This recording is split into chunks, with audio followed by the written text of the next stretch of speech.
आपका बच्चा भी मुंह खोल के सोता है, तो ये वीडियो हम सब वही डिस्कस करने वाले हैं। आज हमारे साथ हमारा एक बहुत प्यारा बच्चा है जिसका काफी समय से हम ट्रीटमेंट कर रहे थे, लेकिन आज जो मैंने उसका माउथ ब्रीदिंग और जो दांत की बनावट जैसी देखी गई, तो ऑलमोस्ट 1.5 साल से हम देख रहे हैं तनिष्क को, तो उसमें जो एकदम से जो मुझे बदलाव आया और मैंने आपसे पूछा कि क्या कोई अंगूठा चूसना ऐसी कोई या मुंह खोल के सोने की जो कोई आदत डली है, तो वो मुझे पता चलती है कि ऐसा हो रहा है। और रिसेंटली जो इनकी सर्दी खांसी बुखार और टॉन्सिल्स भी मैंने देखे तो वो बढ़े हुए आए हैं, उसका भी एक छोटा सा वीडियो हम यहाँ जोड़ देंगे।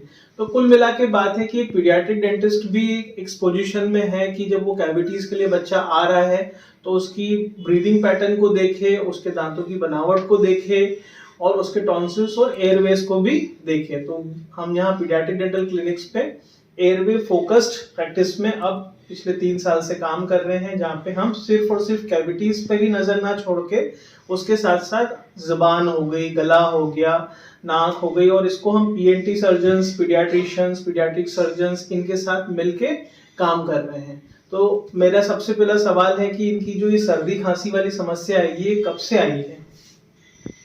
ये छोटा था तब से ही, मतलब साल भर का हुआ तब से ही।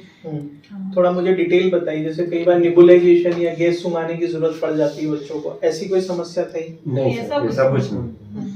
डिलीवरी आपकी सिजेरियन रही थी, समय हो गया था, लेकिन बच्चे ने कोई ऐसी हलचल नहीं करी थी तो फिर डिलीवरी करवाई। उसके बाद साल भर के बाद बच्चा बहुत ज्यादा बीमार रहना, ऐसी क्या क्या कंडीशन है? ऐसा कुछ नहीं। अभी आपने कहा था कि बहुत बार बार बीमार होता है बच्चा। बहुत बार बार होने लगी, ये ज्यादातर बाहर की चीज था। थोड़ा इस बारे में बताइए ना मुझे, क्योंकि बाकी लोगों को ये चीज बड़ी समझ वाली मिलेगी कि बार बार जो बच्चे बीमार हो रहे हैं, जिनको रिकरेंट सर्दी खांसी हो रही है, हर 3 महीने में जैसे ही सीजन बदल रहा है, ठंडा गर्म कुछ हो रहा है, एलर्जीज वाले सीजन आ रहे हैं, तो उनको सर्दियां हो जाती है। फिर मैं इसके ऊपर बताऊंगा कि इसका संबंध दांतों से और दांतों की बनावट से कैसे है और ये लाइफ में अपने को क्या क्या नुकसान करता है, हम सब इसके बारे में बात करेंगे। पहले आप मुझे बताइए कि ये इसकी जो तकलीफ है ये कैसी है, वो कितनी फ्रिक्वेंटली हो रही है सर्दी खांसी वाली? सर्दी खांसी सर ज्यादातर ये ठंडा वगैरह कुछ खा लेता है, इसके कारण तुरंत हो जाती है इसको, और ये बाहरी चीज ज्यादा खाता है। अभी जो प्रॉब्लम हो रही है वो कैसे शुरू हुई और कब से शुरू हुई? ये अभी उसने आइसक्रीम वगैरह खाई थी 3-4 बार। तो एंटीबायोटिक वगैरह के भी डोज मिले फिर? हाँ, फिर लिए थे ना सर से, एंटीबायोटिक दी थी सर ने, उसके कारण उसको फिर आराम हुआ। तो कहेंगे ऑलमोस्ट हर महीने इसको सर्दी होती है, ऐसा बोल सकते हैं? नहीं, हर महीने तो नहीं, हर 2 महीने में, 2-3 महीने 4 महीने में। हाँ, अपन बोल सकते हैं कि सीजन जब जब बदलता है तब तब वातावरण में बदलाव आते हैं, तब तब इनको तकलीफ आती है। अच्छा, एक चीज हम वीडियो में तो रिकॉर्ड नहीं हो पा रही होगी वो, लेकिन अभी ये सांस ले रहे हैं तो आवाज आ रही है सांस जाने आने की, है ना? ये जो है, ये जब भी बैठे रहते हैं कुछ खाते खेलते हैं तब भी ऐसी आवाज आती है? और ये आवाज कब से आप सुनते हैं ऐसी? ये तो साल भर हो गया इसको, इससे अभी ज्यादा हुआ। पहले नहीं था इतना, पहले नहीं था, इसको साल भर से अभी हुआ है, जब से मुंह खोलने लगा तब से। ठीक है, इसको हम लोग जो है ब्रीदिंग डिसफंक्शंस बोलेंगे, है ना? आइडियली तौर पे जब श्वास लेते हैं तो हमें खुद को भी पता नहीं होना चाहिए कि कब श्वास गई कब श्वास बाहर आई। अब हो क्या रहा है कि इस तरह की ब्रीदिंग को हम नॉइजी ब्रीदिंग बोलते हैं। कई बार हम स्ट्रेट क्वेश्चन पूछते हैं कि बच्चा खर्राटे तो नहीं ले रहा है, लेकिन खर्राटे आने वाली स्थिति के बहुत पहले इस तरह के छोटे छोटे अलार्मिंग साइंस आते हैं, स्टार्ट होते हैं। जैसे बच्चा बहुत ज्यादा उलट पलट करता है बिस्तर में, टॉयलेट कर देता है बिस्तर में, तो ये जो शॉर्ट और डिस्टर्ब स्लीप होती है, फ्रेगमेंटल स्लीप्स बोलते हैं, जिसमें बार बार नींद खुल जाती है बच्चे की, भले बच्चा उठ के बैठा ना हो लेकिन फिर भी एक हलचल हमारे शरीर में हो ही जाती है। तो वो इनकी बहुत अर्ली शुरुआती साइन एंड सिम्टम्स, जिसको हम तो छोटे बच्चा, मतलब अगर वो गोदी वाला बच्चा है तो भी हम उस चीज को नोटिस करते हैं, क्योंकि नींद बहुत इंपॉर्टेंट है और ब्रीदिंग हमारे लिए सबसे ज्यादा बढ़िया न्यूट्रिशन है। तो यहाँ जो ये है, इस तरह की जो नॉइजी ब्रीदिंग है, इसको भी पेरेंट्स नहीं नजरअंदाज करें। पीडियाट्रिक डेंटल क्लिनिक्स पे बात करें, we are Airway Focus Dental Clinic, जहाँ पे हम पूरे जो क्रेनियो रेस्पिरेटरी कॉम्प्लेक्स है इसके ऊपर काम करें, जिसमें नाक भी आ गई, मुंह भी आ गया, जुबान भी आ गई, गले का ऊपर का हिस्सा भी आ गया। और ये समझ इसलिए कि हम अपने ईएनटी फेलोज के साथ मिलके उन बच्चों को हेल्प कर सके। और जो डेंटल पार्ट शुरू हुआ है, जैसे कि दांत इनके आगे आना शुरू हो गए, होठ जो है वो सूख रहे हैं और सूखने के कारण फिर कैविटीज भी आगे के दांत में बन रही है, और ये सारी चीजें एक के बाद बनी रहती हैं। तो पेरेंट्स हमेशा ये सिचुएशन में रहते हैं, या मैं बोलूंगा कि ऐसे बच्चों को कैसे पहचाने, तो बहुत ही सीधा सिंपल सा है। जिनके बच्चे हर 2, 4, 6 महीने में बीमार होते ही होते हैं, भले कितना भी अच्छा खिला दो, कितने भी अच्छे डॉक्टर को दिखा दो, फिर भी अगर ये समस्या बनी हुई है तो उनमें कहीं ना कहीं हम इन छोटी छोटी चीजों के बारे में भी ध्यान देके काम कर सकते हैं। अब करना क्या है, अब हम जो सॉल्यूशन की तरफ समझे ऐसा, तो हम तनिष्क के केस में जो डिसाइड कर रहे हैं वो ये कि अभी हम एक ENT ओपिनियन ले रहे हैं पीडियाट्रिशियंस के साथ। एक एंडोस्कोपी भी हम प्लान कर सकते हैं कि टॉन्सिल्स कितने बढ़ गई है अपन देख लें, है ना। उसके बाद ENT सर्जन और मेरी क्या राय बनती है इस पे अपन चलेंगे। तो there are 2 schools of thought कि जो मुंह से श्वास ले रहे हैं तो हवा जो है वो बिना फिल्टर करे गले में गिर रही है, ठीक है। तो और दूसरा, जब नाक से श्वास ले रहे हैं तो उसमें बहुत सारे मैकेनिज्म है, उसका सरफेस एरिया ज्यादा है, उसमें बाल हैं, उसमें हर तरह के फिल्टर साइनसेस सब है, जो कि हवा को शुद्ध भी करती है, नमी भी बना के रखती है, उसका टेम्परेचर भी रेगुलेट करती है, और उसमें जो भी जीवाणु कीटाणु हैं उनको भी खत्म करने की क्षमता रहती है। नाइट्रिक ऑक्साइड जैसी गैस वहां से रिसाव होती है जो इन सब चीजों को करती है। बट जब मुंह से श्वास लेना शुरू कर देते हैं तो ये सारी चीजें बाईपास हो जाती है। ऐसा समझे कि आप बिना फिल्टर का गंदा मैला पानी पी सकते हो, तो वही काम जो है मुंह से श्वास लेने पे हो रहा है। और वही गंदा पानी जब आपके फिल्टर में सारे फिल्टर सेडिमेंटेशन और सब निकल के आता है तो आपको शुद्ध पेयजल मिलता है, ठीक है। तो हमें शुद्ध, साफ सुथरी और बिना कीटाणु रहित ऑक्सीजन लंग्स में जाए तो हमारा ऑक्सीजन सैचुरेशन अच्छा होता है। अब इन केसेस में ऐसा नहीं होता है क्योंकि मुंह से सांस ले रहे, तो जितने भी एलर्जेंस, पैथोजेंस, जो भी हवा में कीटाणु कण हैं वो सीधे जाके हमारे टॉन्सिल्स पे जाके टकराते हैं। अब ये टॉन्सिल्स क्या, एक तरीके से ये चौकी है, पुलिस चौकी होती है ना, कुछ भी हल्ला हुआ ये पूरे शरीर में संकेत कर देती है और अपनी संख्या को बढ़ा लेती है, अपनी साइज को बढ़ा लेती है। तो बेसिकली ये डिफेंस मैकेनिज्म है, ये लिम्फॉइड टिश्यू है, वॉल्डियर्स रिंग हम अपने साइंटिफिक भाषा में बोलते हैं। तो ये उसका एक पार्ट है जिसमें टॉन्सिल्स भी है, एडिनॉइड्स भी है। तो ये अपनी साइज बढ़ा लेते हैं क्योंकि इनको वहां पे लड़ने के लिए और सिपाही चाहिए। तो अब ये साइज तो बढ़ा लेते हैं, लेकिन वो साइज बढ़ के जाएगी कहाँ? जो हमारा पाइप है जिससे खाना जाता है, जिससे सांस जाती है, उसको ये छोटा कर देते हैं। अगर इस कमरे में अगर ज्यादा लोग आ जाएंगे किसी को मदद करने के लिए तो ऑब्वियसली थोड़ी देर बाद सबको घुटन महसूस होगी। तो वही जो घुटन है वो बच्चे को महसूस होती है। और जब ये सुकड़ी नली में से जब हवा आती जाती है, जैसे बच्चे स्ट्रॉ में से अपन हवा फूंकते हैं तो आवाज आती है ना, सीटी बजाते हैं तो आवाज आती है। तो जब ये छोटी सी जगह में हवा जाती है तो ये आवाज आती है। अच्छा, दूसरी बात, जितनी छोटी नली होगी, मतलब जितने बड़े टॉन्सिल्स होंगे उतनी नली छोटी होगी, जितनी नली छोटी होगी उतनी ही स्पीड से उस छोटे से हिस्से में हवा बहेगी।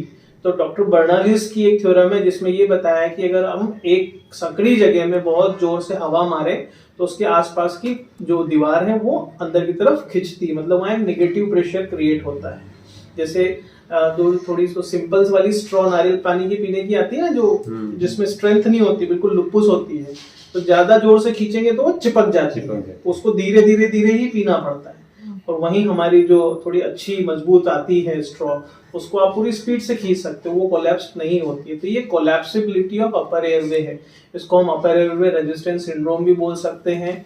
और ये चीजों को हमें नजरअंदाज नहीं करना चाहिए। तो हम सबसे पहले ENT के पास जा रहे हैं, उससे पहले हम इनकी जो भी एलर्जीज हैं उसके ऊपर काम करेंगे, इनको सॉल्ट का गार्गल्स जो जो अपन कर सकते हैं वो करेंगे। अब इसको रिवर्स कैसे करना है, तो 2 तरीके हैं। एक तो ये कि हम ऐसा कुछ करें जिससे कि नाक खुल जाए, तो हमारा नाक से फिल्टर्ड एयर जाना शुरू हो जाए और इन टॉन्सिल्स को कोई परेशानी नहीं हो, वहां पे शांति हो जाए। तो ये अपनी साइज में अपने आप कम होने लग जाएंगे, ठीक है। अब मान लीजिए ग्रेड 3 है ये, तो कम से कम 1-2 ग्रेड तो नीचे आएंगे जिससे कि हमारा सांस लेने में हमको आसानी हो। और जितनी जल्दी ये चीजें सेल्फ रेगुलेटिंग होती है, पाइप खुला सांस अच्छी गई, पाइप खुला सांस अच्छी गई, तो ये बंद भी उसी से होते हैं और खुलते भी वैसे ही है। मतलब ये हमारी ब्रीदिंग पैटर्न पे डिसाइड होता है।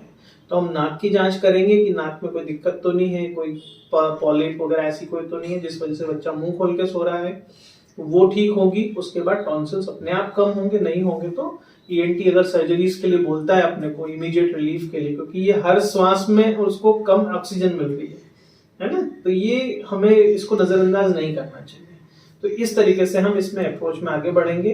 टंग पोस्चर भी नहीं रख पा रहे हैं ना, लो टंग पोस्चर है इनका, तो जब मुंह से सांस लेते हैं तो जो जबान तालू पे चिपकी हुई होनी चाहिए, जो कि हमारा एक तरीके से सांचा मान ले जिससे कि हमारा पूरा फेस बनता है, वो तो वहां पे है ही नहीं। तो जब जो है दांत हमारे और चेहरा हमारा सुकड़ने लग जाता है, सुकड़ता है तो अगेन ये पीछे वाला पाइप भी हमारा सुकड़ेगा।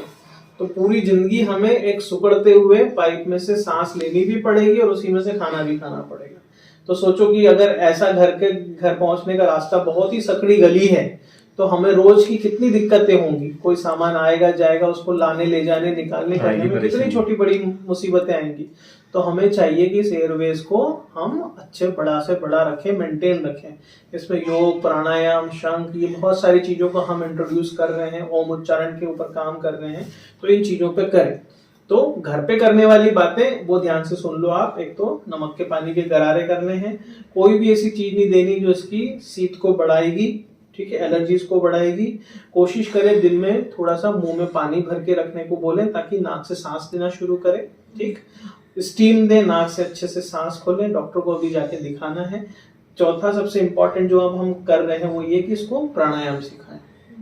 नाड़ी शोधन प्राणायाम, भस्त्रिका, कपालभाति, उज्जाई और ओम का उच्चारण सुबह दोपहर शाम 21 बार ओम अपन उच्चारित कर लेंगे तो ये 5-6 मिनट का समय हमारा हो जाएगा। इससे क्या होगा, अब ओम उच्चारण क्यों बोल रहा हूं मैं, क्योंकि ओम एक ऐसी ध्वनि है जिसमें सर्वस्व ब्रह्मांड की ध्वनियां हो सकती हैं, ठीक है। और उसका आपको फायदा ये मिलेगा कि जब हम ओम बोलेंगे, जैसे अभी भी आप ट्राई कर सकते हो, जब ओम बोलेंगे तो अल्ट्रासोनिक वेव्स क्रिएट होती, कंपन क्रिएट होते हैं। और अपने अंदर क्या है, शीत क्या है, बलगम क्या है, सब ये एक तरीके से गंदगी जमा है, वो सब वाइब्रेट होगी तो लूज होगी और वो पिघल के हमें रास्ते को साफ करेगी, ऑक्सीजन सैचुरेशन बढ़ाएगी। तो इस तरीके से हमारी पूरी जो है बॉडी की बायोकेमिस्ट्री पे ये काम करेगा और हमें हेल्प करेगा, ठीक है। तो इन सब चीजों से जुड़िए और अभी डॉक्टर साहब से जाके एक बार बात करिए और हम फिर इसमें आगे बढ़ेंगे। इस चीज को नजरअंदाज करने वाली बिल्कुल भी जरूरत नहीं है। अच्छा, बच्चा पेशाब करता था क्या बिस्तर में ज्यादा? नहीं, अभी तो साल भर से बंद हो गया। अभी साल भर से बंद हुआ है। ये पहले करता था, अगर रात को नहीं करवाए ना इसको, शाम के सोते समय तो रात में एक बार कर देते। अगर शाम को सोएंगे 10 बजे करवा देंगे ना, फिर सुबह तक। ठीक है। दांत किटकिटाता है? नहीं, दांत तो नहीं किटकिटाता। खर्राटे की आदत कोई बनी है अभी?